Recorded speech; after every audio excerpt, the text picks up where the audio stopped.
There is nothing called నువ్వు. Grammar కోసం నువ్వు పెట్టాం కానీ ఉన్నది ఒకటే నేనే ఉంది. నేనే ఉంది. ఇప్పుడు నేను ఇక్కడ యమునా కిషోర్ని చూస్తున్నానంటే నాకు ఇష్టమైన ఒక ప్రక్రియ నా హృదయంలో ఉండే ఒక భావానికి రూపంగా కల్పించుకుని చూస్తే దానికి యమునా కిషోర్ని పేరెట్టుకుంటున్నాను. నాకు నచ్చుబాటు. ఇక్కడ నేను యమునా కిషోర్ని ప్రేమిస్తున్నానంటే నాకు సంబంధించిన ఎవరో ఒక వ్యక్తిని నేను అవ్యాజంగా ప్రేమించట్లేదు. నాకు ఇష్టమైన దాన్ని ప్రేమిస్తూ ఒక రూపాన్ని కల్పించుకుంటున్నాను. అదే ఒక షాకింగ్ సమాధానం చెప్పారు మీరు. నువ్వు పాటలో ఆ నువ్వెవరంటే నువ్వే అక్కడ ప్రియుడు ప్రియురాలిని అడిగినట్టు నా ప్రియమైన శత్రువు నువ్వు, నా సొంతం నువ్వు, నా పంతం నువ్వు, నా అంతం నువ్వు. అది ఇందాక సినిమా పాటల గురించి అడిగిందని ప్రశ్నకి ఇక్కడ ప్రారంభం అవుతుంది. సో ఆ జ్వలన, ఆ తపన, ఆ తీవ్రత, నాలో తీవ్రత ఏదైతుందో అది ప్రతి పాటలోనూ నేను సినిమా రంగాన్ని నేను ఎంచుకోలేదు, నన్ను సినిమా రంగం ఎంచుకోను. కరెక్ట్. మొదటి. రెండవది త్రివిక్రమ్ శ్రీనివాస్ అలా అంటే దానికి సంస్కారం, అందరికి అభిమానం అయి ఉండొచ్చు. కానీ దాంతో అందరూ అంగీకరించాలని లేదు, నేను అంగీకరించాలని అంతకన్నా లేదు. అంటే అది నా దురదృష్టం కాదు. ఎందుకంటే నా అభిప్రాయాల్ని పంచుకోవటానికి ఇంతకన్నా పెద్ద వేదిక దొరకదు. నాకు అసలు యాక్చువల్గా తెలియదు సినిమా రంగంలో నాకు నేను వ్యక్తీకరించే సంవిధానానికి సినిమా రంగంలో ఒక చోటు ఉందని నాకు తెలియదు. నాకు తెలియనప్పుడు మా మాస్టర్ దగ్గర నుంచి, మా తమ్ముడి దగ్గర నుంచి ఆత్మీయులందరూ బలవంతాన్ని తీసుకెళ్ళి పట్టినప్పుడు అది డైరెక్ట్గా శివాలయం తీసుకెళ్ళి కాశీ విశ్వనాథుడి సమీపంలో పెట్టినప్పుడు అప్పుడు దానికి వారు మీ గంగావతరణం విని చాలా ఆనందం పొంది అలా కదా మీ రంగప్రవేశం జరిగింది. గంగావతరణం గురించి చెప్పండి సార్ మీ మాటల్లో. అది శంకరాభరణం అంత సంచలనం కలిగించిందో మీకు తెలుసు. శంకరాభరణం నాకు సినిమాలు పెద్దగా చూసేవాడిని కానీ నాకు తెలుగు సినిమాల కంటే కూడా హిందీ సినిమాల పట్ల ఎక్కువ మోజు ఉండేది. ఎందుకంటే మీరు జన్మించింది కూడా ఛత్తీస్గఢ్ రాష్ట్రంలో హిందీ గడ్డ పైన, శివుని అనే ప్రాంతంలో. అది సహజ సిద్ధంగా వచ్చింది. అది కాకుండా ఏదైనా ఒక మాట చెప్తే దాని వెనకాల దానికి శ్లేష ధ్వని ఉండాలి. అంటే ఒక మాట చెప్తే దాని వెనకాల ఇంకోటి ఏదో ధ్వనించాలి. అవును. భాష మీకు పట్టుబడ్డంతగా, ధ్వని సౌందర్యం మీకు పట్టుబడ్డంతగా భాషను ఇంత సాధన చేసి వాడే మరో రచయిత లేడు. వాళ్ళకి దాని గురించి తెలియకపోవటం మూలాన్ని, తెలియకపోవడం ఎందుకో తర్వాత చెప్తాను ఒక్క నిమిషంలో. సో ధ్వని శ్లేష ఉంటే ఆ పదం అందగిస్తుంది. నాకు ఆ కాలంలో హిందీ పాటలే ఎక్కువ అందంగా ఉండేవి. మచ్చుకో పాట చెప్పండి సార్. కహీ దూర్ జబ్ దిన్ ఢల్ జాయే సాంజ్ కి దుల్హన్ బదన్ చురాయే చుప్ కైసే ఆయే. ఒక కంటి ముందర ఒక అందమైన చిత్రాన్ని, సంధ్యాసుందరిని వర్ణించే విధానంలో హృదయం తెలియదు. కొయ్ మేరే ఖయాలోకి ఆంగనమే, నా భావాల తాలూకు ప్రాంగణంలో ఎవరైనా స్వప్నాల దీపాలు పెట్టండి. మేరే ఖయాలో కే ఆంగనమే కొయ్ సపనో కా దీప్ జలాయే. ఈ పాటలు నాకు విపరీతంగా ఇష్టం. నా సిస్టమే పాటల్లో సాహిత్యం పట్ల, నాదం పట్ల ఆకృష్టమై ఉండేది. అందువల్ల సినిమాలు చూసినప్పటికీ కూడా కొన్ని సినిమాలే నాకు నచ్చాయి. ఆ నచ్చిన సినిమాలను నేను ఒకసారి వెనక్కి తిరిగి చూసుకుంటే అవన్నీ సాధారణంగా విశ్వనాథ్ గారు అయి ఉండేవి. ఓకే. బాపు గారు. అంతకంటే చిన్న వయసులో హిందీ సినిమాలు నేను ఎక్కువ చూసినవి లేదు. నేను అనకాపల్లిలో ఉన్నాను. బట్ పాటలు రేడియో ద్వారా వినటం. తర్వాత కొంతకాలం తర్వాత నేను ఆర్ఎస్ఎస్లో బాగా యాక్టివ్ అయిపోయిన తర్వాత ముందర చాలా పిచ్చిగా చూసేవాడిని. 68, 69, 70 ప్రాంతాల్లో చాలా ఎక్కువ తీవ్రంగా చూసేవాడిని. 70 తర్వాత అంత్య తీవ్రతతో నేను ఆర్ఎస్ఎస్ కార్యక్రమంలోకి వచ్చాను. యాక్చువల్గా నా రాత యాక్టివ్గా మొదలైంది కూడా 70 ఆ ప్రాంతం, అంటే నా 15 ఆ ప్రాంతంలో. నా రాత కూడా టోటల్గా ఈ సమాజం పట్ల ఒక రకమైన, సమాజం పట్ల కంటే భారతీయత పట్ల ఆరాధన. నాది కంప్లైనింగ్ నేచర్ కాదు. సమాజం ఇలా ఎందుకు ఉంది, దీన్ని కొట్టాలి, దీన్ని మార్చాలి, వీడిని తన్నాలి. ఇప్పుడు తన్నబడవలసిన వాడు అనేది ఒక భావం, ఒక వ్యక్తి ఉండడు అక్కడ. ఇప్పుడు మామూలుగా చెప్పాలంటే ఒక బాబావో ఒక ఆవిడ ఉండి బూడి దీవెనలు ఇస్తున్నారంటే వాడిని తన్నడం అనేది ప్రశ్న కాదు. అది కరెక్ట్ కాదు. ఎందుకంటే నువ్వు ఏదో ఆశించి అక్కడ పెడుతున్నావు. నువ్వు నీ ఆశకి ప్రతిరూపంగా అక్కడ పెట్టావు. నువ్వు నీ ఆశ లేకపోతే అక్కడ వెళ్ళవలసిన పనే లేకపోతే అక్కడ ఆ వ్యక్తే లేడు. సో నీ ఆశని ఇక్కడే అట్టే పెట్టుకుని, దీని నిజాన్ని ఇక్కడ పెట్టుకుని నీడ మీద కర్ర పెట్టి కొడితే ఈ నిజం సాగదు.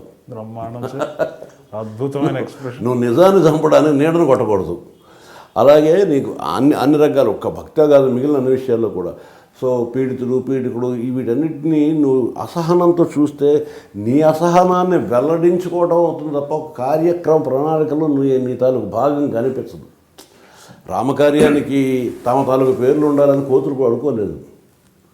నిర్మమకారంగా నిర్మోహంగా చేసుకుంటూ వెళ్తాయి. ఉడత కూడా అంత పెద్ద వంతెన ఏమిటి, నేను పెట్టిన ఇసగరేణు ఏమిటి అని అనుకోలేదు. రామకార్యం ఇంకేం అసలు ఇంకో మాట అనుకోలేదు. రామకార్యం 4 అక్షరాల పదం అనుకుంది. వెళ్ళి ఒకసారి తోక ఇసుకలో జాడించి వెళ్ళి రాల్చింది. అది మనలో ఉన్న కర్తవ్యం, మనకున్న కర్తవ్యం.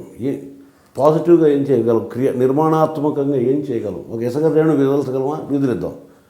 ఈ తత్వమే కనుక అందరిలో ఉంటే 120 కోట్ల మంది ఉన్నాం. 120 కోట్ల ఇసుక రేణువులు విదిలిస్తే ఒక పెద్ద వంతెన ఆటోమేటిక్గా తయారైపోతుంది.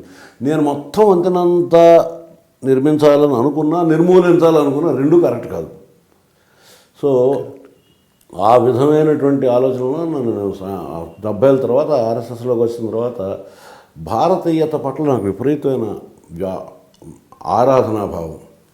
నిజానికి దేవుడు అనే ఒక రూపం పట్ల గట్ట దైవత్వం గురించి, దైవతత్వం గురించి, జీవితం గురించి, మనిషి గురించి నిరంతరం ఆవేదన చెందినటువంటి ఋషుల సనాతన సంప్రదాయం పట్ల నాకు అనలేని ఆరాధన. ఆ ఆరాధనకి బీజావాపం చేసి పెంచి పోషించింది కూడా ఆర్ఎస్ఎస్. నేను దానికి సంబంధించిన పాటలు రాస్తుండేవాడిని మొత్తం. నాకు ఏ క్షణంలో ఏ సిచ్యువేషన్ ఇచ్చినా ఆ సిచ్యువేషన్కి నా భావం ఒక పాట రూపంలో మెలిగేది. పాట అనే ఒక ప్రక్రియ ఉందని తెలియదు నాకు. నేను నా చదువుకున్న సంవిధానంలో నాకు తెలుగు ఎక్కువ చదువుకునే అవకాశం లేకపోవటం మూలాన పద్యాలు రాయలేకపోయేవాడిని. వచన కవిత్వం అనే రూపంలో రాయటం నాకు ఇష్టం ఉండేది కాదు. ఎందుకనంటే నాదం లేనిది, అంటే ముందర రసంతో తడపాలి, రసంతో ప్లావితం కావాలి హృదయం, చెవికి మనోహరంగా ఉండాలి. చిన్న పాప పడుకోవాలన్నా పడుకో తల్లి అని అంత వచనంలో చెప్పినా పడుకోదు. చందమామ రావే అని పాడితే పడుకుంటుంది.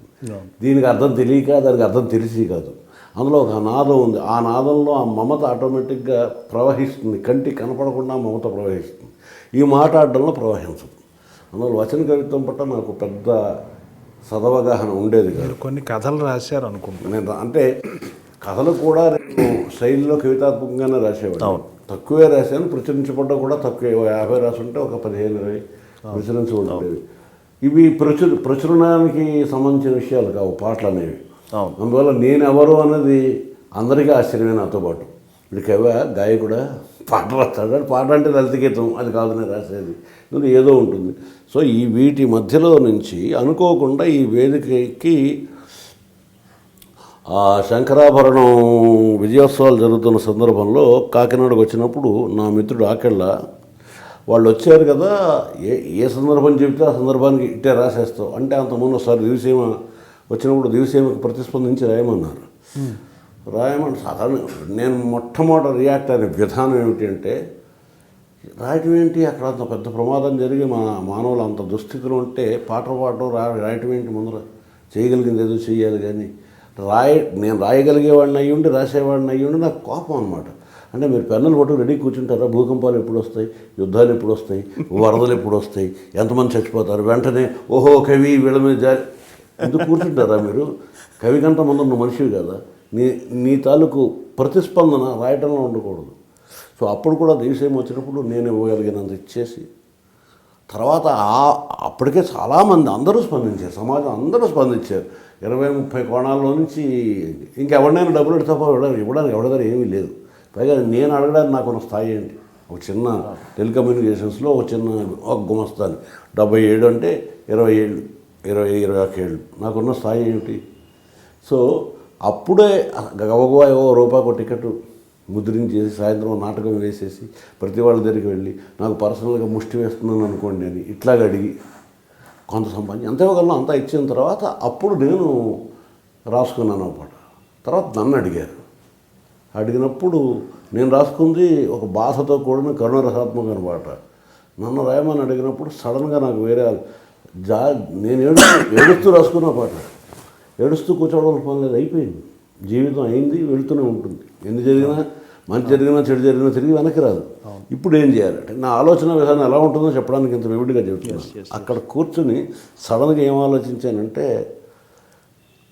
నిన్న ఇవాళ రేపు అని పెట్టుకుని మొన్న ఎలా ఉంది దివిసీమ, అక్కడ పేర్లు అప్పుడప్పుడు నా విచిత్రంగా తట్టి అవనిగడ్డ, దివిసీమ అంటే స్వర్గం, భూమి మీద దివిసీమ, భూమి మీద స్వర్గం, ఆ స్వర్గం మధ్యలో అవనిగడ్డ, భూమి చిన్న గడ్డ, చుట్టూ స్వర్గం, అక్కడ పచ్చడి పొలాలు, కృష్ణానది, అందమైనటువంటి అద్భుతమైనటువంటి ఒక మహా కళ్యాణప్రదమైన దృశ్యం. అది వర్ణించి అలాగ అక్కడ ఆ చిన్న ఆ నది కాలువల్లో వాటిలో తిరిగి డింగీలు, చేపలు పట్టుకునేవాళ్ళు, వీళ్ళ జీవితాలను ఒక అద్భుతమైన చిత్రం ఇచ్చి, ఆ చిత్రం తర్వాత అకస్మాత్తుగా భూదేవికి అమ్మకి ఏమైనా కోపం వచ్చిందా, లేకపోతే భూమి మీద పాపం పెరిగిపోయిందా, ఏమిటి ఇంత అకస్మాత్తుగా అనుకొని ఈ భయంకరమైన ప్రళయం ఏమిటి అని ఆ ప్రళయాన్ని మొత్తం అంతా వర్ణించి తీవ్రమైనటువంటి భావంతో అది అయిన తర్వాత ఇంకొక సంఘటన తీసుకెళ్ళాను. కళ్ళు తెరిచారు చాలామంది, ఒకట్లు కళ్ళు తెరిచారు కిషోర్. చాలామంది కాదు, చాలామంది ఒకట్లు. ఇక్కడ కళ్ళు తెరిచినవాడు అక్కడ ఇంకోటి కళ్ళు తెరిచినట్టు తెలియదు, అక్కడ కళ్ళు తెరిచినవాడు అక్కడ ఇంకోటి కూడా కళ్ళు తెరిచినట్టు తెలియదు. కళ్ళు తెరిచి చూసిన వాడికి తన తల్లి, తమ్ముడు, చెల్లి, భార్య, పిల్లలు తాటి చెట్ల మీద నుంచి శవాలే వేలాడుతుండడం కనిపించింది. వాడికి అలాంటి దృశ్యాలు కనిపించాయి, ఇంకొకటికి అలాంటి దృశ్యాలే కనిపించింది. వీళ్ళందరూ ఒకట్లు గుర్తుపట్టు, ఇంకొకటి ఎవడో బతుకున్నాడు తెలియదు. వాడు కనిపించిన భావన ఏంటంటే, అయిపోయిందా, యుగాంతం అయిపోయిందా, ప్రళయం వచ్చేసిందా, ప్రపంచం అంతా అయిపోయింది, ఇంకేమీ లేదా, ఇప్పుడు నేను మాత్రం ఎందుకు మిగిలిన, నీ దౌర్భాగ్యం ఏంటి నాకు, అందరూ అయిపోతే అనే ఒక భావం దాకా తీసుకొచ్చి చూపించి చిత్రం. అప్పుడు చెప్పాను మేడం, ప్రతిసారి ప్రళయం వస్తుంది, ప్రళయం వచ్చినప్పుడు విశ్వం అంతా కూడా ఈ విధంగా ప్రళయంలో మిగులుతుంది. ఆ ప్రళయం అయిన తర్వాత విశ్వాన్ని క్షాళనం చేసి పునఃసృష్టి చేయటానికి నారాయణుడు వటపత్రం మీద ఒక చిన్న పసిపాపలాగా పడుకొని కనిపిస్తాడు. ఆయన పునఃసృష్టి చేస్తాడు. లేచిన నువ్వు వటపత్ర సాయిని అనుకో, రేపు ఉదయం నుంచి కొత్త సృష్టి చేస్తున్నాను అనుకో అని మోర. సో ఒక్కొక్క బతుకున్న ఒక్కొక్క విడివిడిగా ఉన్న ఒక్కొక్కడు ఒక్కొక్క వటపత్ర సాయి మళ్ళీ జీవితం, మళ్ళీ సృష్టి అన్నీ కళ్యాణప్రదంగా మొదలైనవి. అంటే కళ్యాణప్రదంగా ఉన్న స్థితి నుంచి వచ్చే కల్లోలాన్ని చూపించి, కల్లోలం నుంచి దాన్ని స్వీకరించవలసిన సంవిధానం, ఇది నా ఆలోచన సన్నిధిలో ఉంటుంది. అలాగే దివిసీమ రాశాను. టెలిఫోన్ మీద పాట రాయంటే టెలిఫోన్ మీద 45 నిమిషాల వరకు అది రాశాను. ఇవన్నీ చూసి ఆకేళ్ళ శంకరాభరణం మీద పాట రాయాను. నాకు అప్పటి వరకు కూడా ఎప్పుడు వ్యక్తుల మీద కానీ సంఘటనల మీద కానీ పాట రాయడం ఎందుకు ఇష్టం ఉండేది కాదు. తత్కాలీన ప్రయోజనాల్లో వెళ్ళిపోతాయి. ఇప్పుడు నేను పొగడాలంటే నీకు ఏదైనా పనికొచ్చి పని చేస్తే సరిపోతుంది. ఓహో కిషోర్, ఆహా కిషోర్, నీ చుట్టూ తిరిగితే నీకేం ప్రయోజనం ఏమీ లేదు. సో ఆది నుంచి నాకు దీని మీద నమ్మకం లేదు, వ్యక్తిగతమైనటువంటి పూజల మీద. సో నేను రాయనన్నాను. ఇమ్మీడియట్ రియాక్షన్ అనగానే నా పట్ల చాలా ఆత్మీయత ఆకలికి, వాళ్ళ అన్నయ్య గారికి కూడా, రామకృష్ణ గారికి. ఈ ధోరణి అప్పటి నుంచి ఇప్పటికీ కొనసాగుతూనే ఉంది. మీరు ఒకటే, అది నచ్చితేనే చేస్తారు ఏ పనైనా, అది మారలేదు. సో వాళ్ళకి చాలా కోపం వచ్చింది. నువ్వేంటి వేడ్రు గారి కన్నా గొప్పవాడువా, జంజాల గారి కన్నా గొప్పవాడువా, విశ్వనాథ్ గారి కన్నా గొప్పవాడువా, వాళ్ళని ప్రశంసిస్తారు. అసలు కంపారిజన్ ఎందుకు? నేను ఫలానా అవడానికి వాడు గొప్పవాళ్ళు అవడమో, వాళ్ళు గొప్పవాళ్ళు అవడం ఫలానా అవడమో ఈ పరిచయం అవసరం లేదు. నాకు వ్యక్తుల మీద రాయటం ఇష్టం లేదు, నేను రాయట్లేదు అని చెప్పి వస్తున్నప్పుడు ఒక ఆలోచన వచ్చింది నాకు. ఈ శంకరాభరణాన్ని ఆయన కంఠంలో ఉండేటువంటి ఆభరణంతో పోల్చుకుంటూ ఆయన సంకేతాత్మకంగా తీశారు ఆ సినిమా. సో శంకరుడికి ఆభరణాలు చాలా ఉన్నాయి. చేతిలో పుర్రె ఉంది, ఒంటి మీద బూడిద ఉంది, ఏనుగు చర్మం ఉంది, తల మీద గంగ ఉంది, చంద్రవంక ఉంది. ఈ గంగ ఏమిటి అనే ఒక కాన్సెప్ట్లోంచి సైకిల్ తొక్కుతుంటే ఒక ఆలోచన వచ్చింది. అప్పుడు సినిమాలో పరిస్థితి చాలా దయనీయంగా ఉంది. ఎప్పుడు కూడా దయనీయమైన పరిస్థితులు వచ్చినప్పుడే దైవం కూడా వస్తాడు. యదా యదా హి ధర్మస్య గ్లానిహి అన్నప్పుడు తదా తదా హి ధర్మస్య గ్లానిహి, అలాంటప్పుడు గ్లాని జరుగుతుంది, అప్పుడే నేను వస్తాను. సో ఈ దయనీయమైన స్థితి కొత్తదేం కాదు. నిన్న మొన్న